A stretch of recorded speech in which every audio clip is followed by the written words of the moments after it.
Good evening. I'm Chris Mathews in Washington. At the Republican convention last summer, Michael Flynn, picking up on the spirit of the Trump crowd, goaded the audience into exuberant chants of "lock her up." They wanted Hillary Clinton put in jail. They sure did.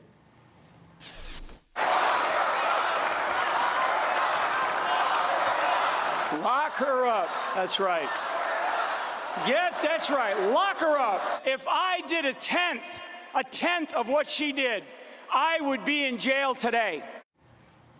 Well, today you can sense the chant coming from the Trump people. Listen closely, and you can pick up a slightly different rhythm right now. Don't lock me up. Don't lock me up. Yesterday it was reported first by the Wall Street Journal that Trump's former national security advisor, Michael Flynn, the guy you saw there going after Hillary, his lawyer is looking to get Flynn immunity in order to testify about what he knows. According to his lawyer, Trump's former national security advisor certainly has a story to tell. Well, this morning, President Trump tweeted Mike Flynn should ask for immunity in that this is a witch hunt, an excuse for a big election lost by the media and the Democrats of historic proportion. Well, at his briefing today, White House Press Secretary Sean Spicer explained that the president was only trying to convey his strong desire to see Flynn testify. Let's watch.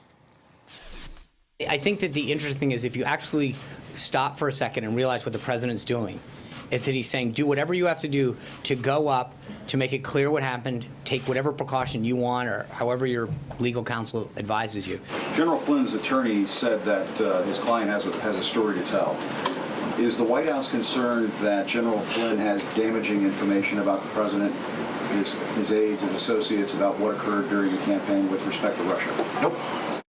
No, we'll see. NBC reported today that the Senate Intelligence Committee turned down General Flynn's request for immunity. His lawyer was told it was wildly preliminary to discuss such a thing. Joining me right now is the Wall Street Journal's Carol Lee, who broke the story of the attempted immunity deal, and the Huffington Post Global Editorial Director Howard Fineman. He's an MSNBC political analyst. Carol, thanks for joining us. I'm wondering what the king is thinking tonight. What's Trump worried about for Michael Flynn? I think... What's he got on him? Well, but from the White House's perspective, I mean, their posture is that he doesn't have anything on him. But if you step back, and we don't know. This is somebody, Mike Flynn was with the president almost every day during the campaign. Well, he says he has a story to tell. He was with, yeah. What's the story well, that's he another wants question. to sell We to the don't know what the prosecutors? story is, because Mike Flynn there's his time spent with Donald Trump and in the Trump campaign, the transition in the White House. And then Mike Flynn has another, he's had contacts with Russia, not just with the ambassador here in Washington, but he has been paid tens of thousands of dollars by entities that are arms of the Russian government. And he sat at a dinner in December of 2015 with Vladimir Putin. And so there are a number of stories that he congratulations can on that tell. story. Howard, look at this. We've been here before. You see a guy not far down the tree from the president. He's right there, national security advisor. He knows a lot. And the more he's afraid, the more he's going to talk. The more he's looking at maybe 20 years for not filing a financial disclosure, honestly, about money he got from Russia, not saying about telling honestly under oath whether he talked to the Russian ambassador about Russian sanctions. There's a lot of stuff here.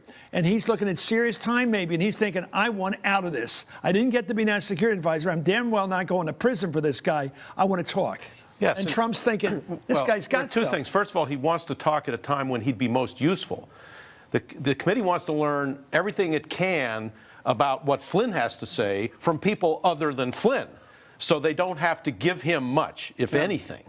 So they're saying, wait a minute. But if you're the attorney for Flynn, you want to get him in there right away so that he gets credit for whatever he says from them. And also, you have another reason, which is you want to give yourself what they call in the trade here in Washington an immunity bath. You want to cover yourself with as much immunity as the committee is willing to give you. Not just use, not just what you say, but anything. Anything in order to make it more difficult for the feds, for the FBI and the Justice Department to try to prosecute you. Yeah. So those are the twin. Well, one of the areas there, first of all, he's filled out financial disclosure forms. He's had to say under oath whether he worked for what he said to the Russians, how much money he got from the Russians. He's got to talk about what else. There's a lot of things. I mean, what he said to the Russian ambassador. He also has spoken with the FBI. If you look at his track record, there's two things that he's not been totally forthcoming on. He obviously was not forthcoming on what the nature of his conversations with the Russian ambassador were.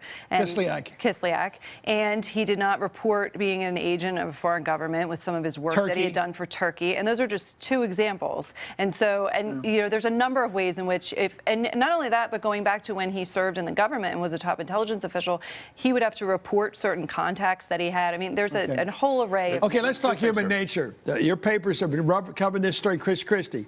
The other day we saw Chris Christie's top person, deputy intergovernmental relations person, Bridget Kelly. The other guy, what's his name? I forget the guy's name. I'm sorry, I don't remember. I know he's got 2 years in the slammer ahead of him. And he's thinking, wait a minute, sometimes the guys who work for the guy get in trouble. We saw this, we see it a lot. We see it with Scooter Libby. Well, what's happening? With Dick Cheney getting in trouble. Chris, they're the ones that swing, of course, and the big guys get away. And he doesn't want to swing. And to get an old refrain from the Watergate days, the question is, what did the president know, and when did he know it? When did candidate Trump know, and when did he know it? And Baroni, by the way, his name. Bill Baroni. Okay, so I think that the key here is, to me, having studied it, the most vulnerable immediate thing that Flynn has is not registering as a foreign agent, the foreign agent registration. And that's a serious crime. Yes, the lawyer he hired happens to be an expert in that field of the law, among others. Okay. So they want to try to protect him on that. So he wants that bath. He wants whatever he can get by way of the bath against the prosecution that they've got him on. Well, Donald Trump and Michael Flynn have addressed the issue of immunity in the past. Listen to what then candidate Trump said last September discussing Hillary Clinton's associates. Underage took the Fifth Amendment, and her ringleaders were given immunity. And if you're not guilty of a crime, what do you need immunity for? Oh, how it all comes around. What goes around comes around in D.C. And here's what Flynn said on Meet the Press in September. 5 people around her have been given immunity, to include her former chief of staff.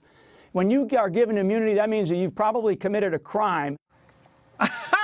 He just said, this is the day before that. He said, if you want immunity, you probably committed a crime. And there he is talking about somebody else, and everybody's hearing him now talking about himself. And now, the White House's position, as we've seen them do before, is, well, that was that, and this is now, and that doesn't mean anything now. I've been watching Spicer. I think he's reached the point of incredibility. Did you watch today? Were you there? I was not, yes. What did you make of it, Howard? It was just, he was saying things that he was denying all of this. I think he's only performing for an audience of one, Chris. Yeah. He's not performing for Glenn Thrush or Carol or any of the reporters in the room. He's doing his shtick for the President of the United States. So for Sean Spicer to get out there and say, our only interest is to get to the bottom of That's this why we whole want him thing. to testify. That's why we want him to testify. Everybody in the room isn't taking that seriously, but Donald Trump presumably is back there in the Oval Office watching and saying, way to give it to him, Sean.